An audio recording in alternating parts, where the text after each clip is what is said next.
Netflix didn't just release a documentary, it lit a fuse. On Tuesday, December 2nd, Sean Combs' The Reckoning quietly appeared on the platform, We're and losing. within hours it stopped being a show and started feeling like an event the industry had feared for years. 4 parts. No mercy, no soft edits, just a slow, deliberate exposure of a power structure that many believed was untouchable. From the opening moments, the message was clear. This wasn't made to entertain fans. It was built to confront a legacy. The cameras didn't rush. They lingered. Clips played longer than expected. Conversations weren't cut short. And as the story unfolded, viewers began to realize something unsettling. This wasn't speculation. This was material that had been preserved, organized, and released with intention. What made the impact even heavier was knowing who stood behind it. 50 Cent didn't appear screaming accusations. He didn't need to. His presence was felt in the structure itself, the pacing, the order of revelations, the way each episode stacked pressure instead of releasing it. This wasn't chaos, this was strategy. Old footage resurfaced, not the kind fans remember, but the kind that looks different when time and context are added. Moments that once felt normal now felt loaded. Harmless jokes sounded calculated. Smiles felt rehearsed. And suddenly, people weren't watching casually anymore. They were leaning in. The documentary didn't ask viewers to take sides. It let the material speak. And the more it spoke, the louder the reaction grew. Social media timelines filled with clipped scenes. Legal commentators started pausing frames, replaying audio, comparing dates. The conversation shifted fast, from "did this really happen?" to "how was this ignored for so long?" Before going deeper into this video, make sure to like this video, subscribe to our channel, and hit the bell icon. That's how you'll never miss any breaking updates like this. Now let's get back to the story. As the series climbed Netflix's trending list, something changed behind the scenes. This wasn't just viewers reacting anymore. Journalists started digging, lawyers started watching, and sources close to past civil disputes quietly admitted that the documentary had brought old files back onto desks that hadn't been opened in years. What shocked many wasn't just the accusations. It was the confidence of the presentation. There was no defensive tone, no frantic justification. The series moved like it knew exactly where it was headed. Each part felt less like a chapter and more like a buildup. By the end of the opening stretch, one thing became impossible to deny. This documentary wasn't closing a conversation. It was starting one that could no longer be controlled. Because once evidence reaches the public eye, it stops belonging to rumors and starts demanding answers. And that's when people began asking the most dangerous question of all. If this much could be shown on Netflix, what was still waiting to be addressed in a courtroom? Because when stories leave the screen and enter reality, they don't fade out. They escalate. What followed next is where the tone hardened. The documentary stopped building atmosphere and started laying out material. The kind that doesn't rely on emotion to land. Viewers were no longer being guided by narration alone. They were being shown things that spoke for themselves. Unreleased video clips appeared on screen, some dated years back, others closer than anyone expected. Not shaky leaks, not distorted fragments. Clear footage held long enough for context to matter. Scenes people thought they understood suddenly felt different when paired with timelines, locations, and consequences. Moments once dismissed as normal industry behavior now carried weight when replayed without excuses attached. Then the calls played. Not summaries, not reenactments. Actual recorded conversations. Voices calm, confident, casual. The kind of tone that only exists when someone believes they are untouchable. The documentary didn't interrupt them. It didn't soften the edges. It let the words sit, and the silence afterward did more damage than commentary ever could. What unsettled viewers wasn't just what was said, it was how comfortable it sounded. No panic, no hesitation, just certainty. And when those calls were placed on a timeline alongside the footage, a pattern began to form. Not coincidence, not misunderstanding, repetition. Former insiders appeared next, people who had been close enough to know how decisions were made behind closed doors. Some spoke cautiously, as if years of fear hadn't fully left their voices. Others spoke with a strange calm, like they had accepted long ago that telling the truth would cost them something. Different stories, same structure. One described a location, another described the same place from a different year.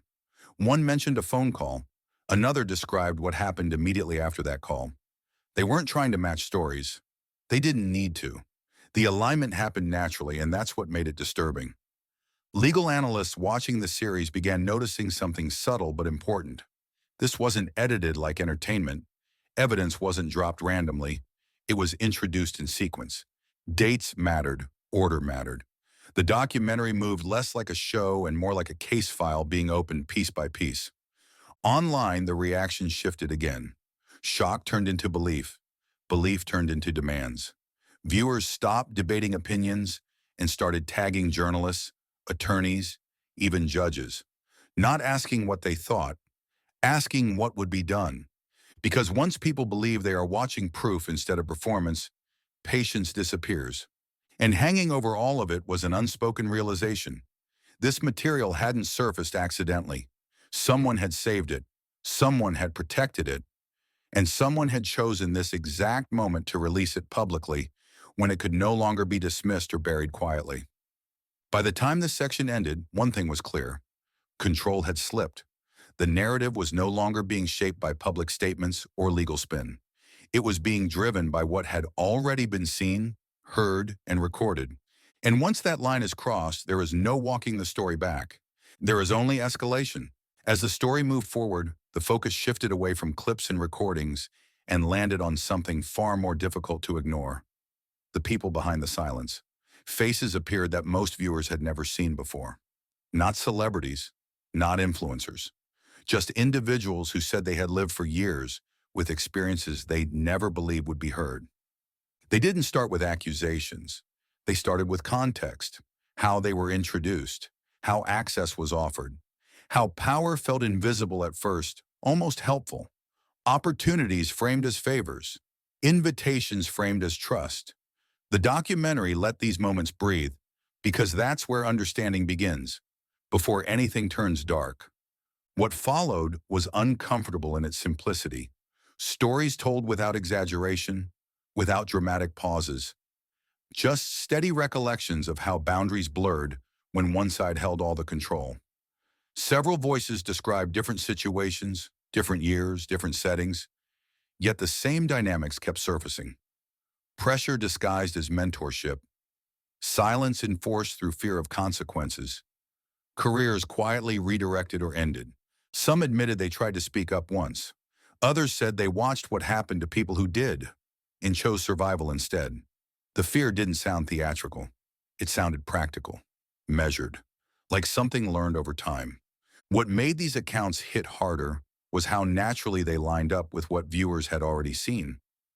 Locations matched the footage. Time frames matched the calls. Emotional reactions matched the tone captured on video. No one needed to say the connections out loud. They were already there. The documentary avoided pushing emotion. It didn't cue tears or dramatic music. It let hesitation speak, let long pauses remain uncut, let unfinished sentences hang. Those moments did more than any narration could. They reminded viewers that telling the truth doesn't always look confident. Sometimes it looks terrified. Experts were brought in sparingly, not to declare guilt, but to explain patterns. How power imbalance works. How coercion rarely announces itself. How silence is often mistaken for consent when fear's involved. These weren't opinions shouted into the camera. They were explanations grounded in decades of similar cases. Online, the reaction shifted again. This wasn't outrage anymore. It was recognition. People began commenting that the stories sounded familiar. Not identical, but familiar. Others admitted they had dismissed rumors years ago without realizing what silence costs. Industry voices stayed quiet, and that quiet felt heavy. By this point, the documentary had done something irreversible. It had moved the conversation away from whether something could be proven and toward why so many people had felt unable to speak until now. That question doesn't fade easily. It lingers. It demands accountability. Because when multiple voices step forward independently and tell stories that echo each other without coordination, Disbelief starts to look less reasonable than denial. And with every testimony shared, the pressure grew. Not from outrage alone, but from credibility, from consistency, from the realization that once people feel protected enough to speak, silence loses its power. And that's when the story stopped feeling like a reveal and started feeling like a reckoning already in motion. What happened next pushed the story far beyond the screen. Within hours, the conversation escaped Netflix and flooded into the real world. Newsrooms that had ignored the rumors for years suddenly couldn't avoid them. Clips from the documentary were replayed on television, not as entertainment, but as material being examined, paused, rewound, studied. The language around the story changed almost overnight. Commentators stopped calling it a series and started calling it newly surfaced material. Legal analysts broke down scenes frame by frame. Audio from the calls was transcribed word for word. Timelines were compared against old court filings, sealed settlements, and forgotten complaints. And the more they compared, the harder it became to dismiss what people were seeing. Social media pressure intensified. Hashtags trended across platforms. Viewers demanded responses, not statements. Silence from industry figures became impossible to ignore. Some names quietly disappeared from comment sections. Others deleted old posts. In moments like this, who doesn't speak becomes just as visible as who does. Behind the noise, something more serious was unfolding.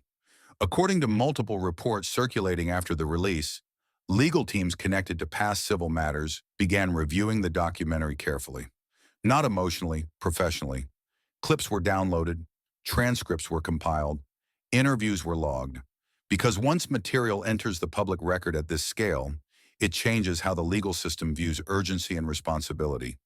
The pressure wasn't just public anymore, it was procedural. Legal experts began openly discussing whether courts could ignore the impact of what had been released, not because of outrage, but because of credibility, the consistency, the volume, the corroboration.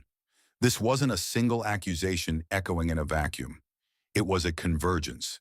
Then came the development that shifted the momentum quietly but decisively.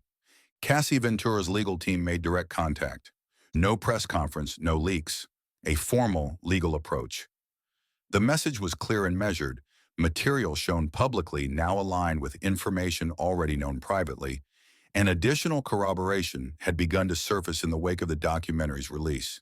New confirmations, new connections. People recognizing their own experiences reflected back at them. That detail mattered more than most people realized.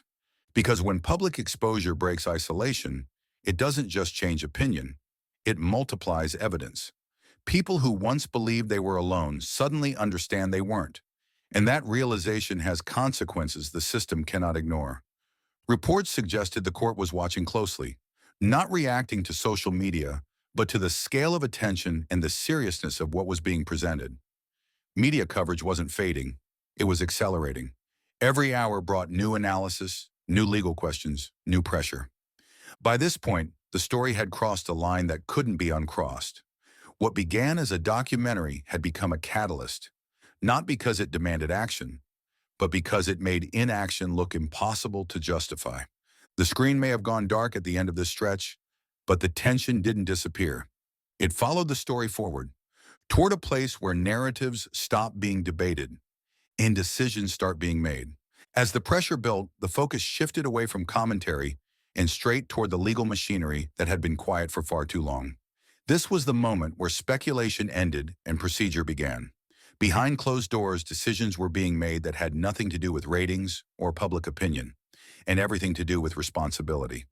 Cassie Ventura's legal team moved carefully, not loudly. There were no interviews, no dramatic announcements, just structured communication, handled the way serious legal matters always are.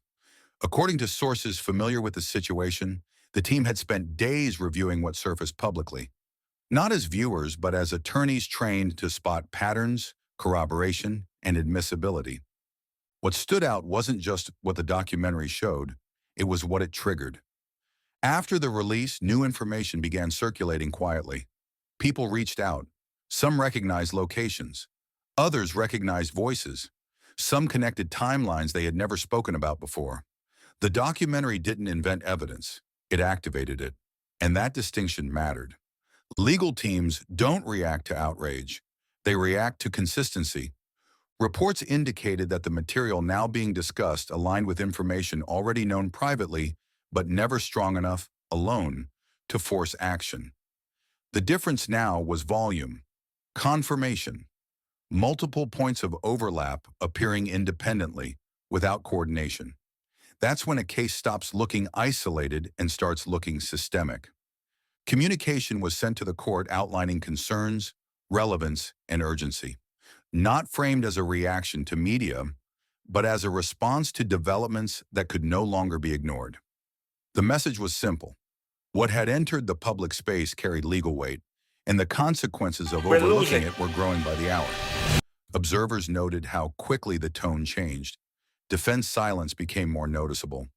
The usual confident denials didn't arrive. There were no aggressive rebuttals, just delay.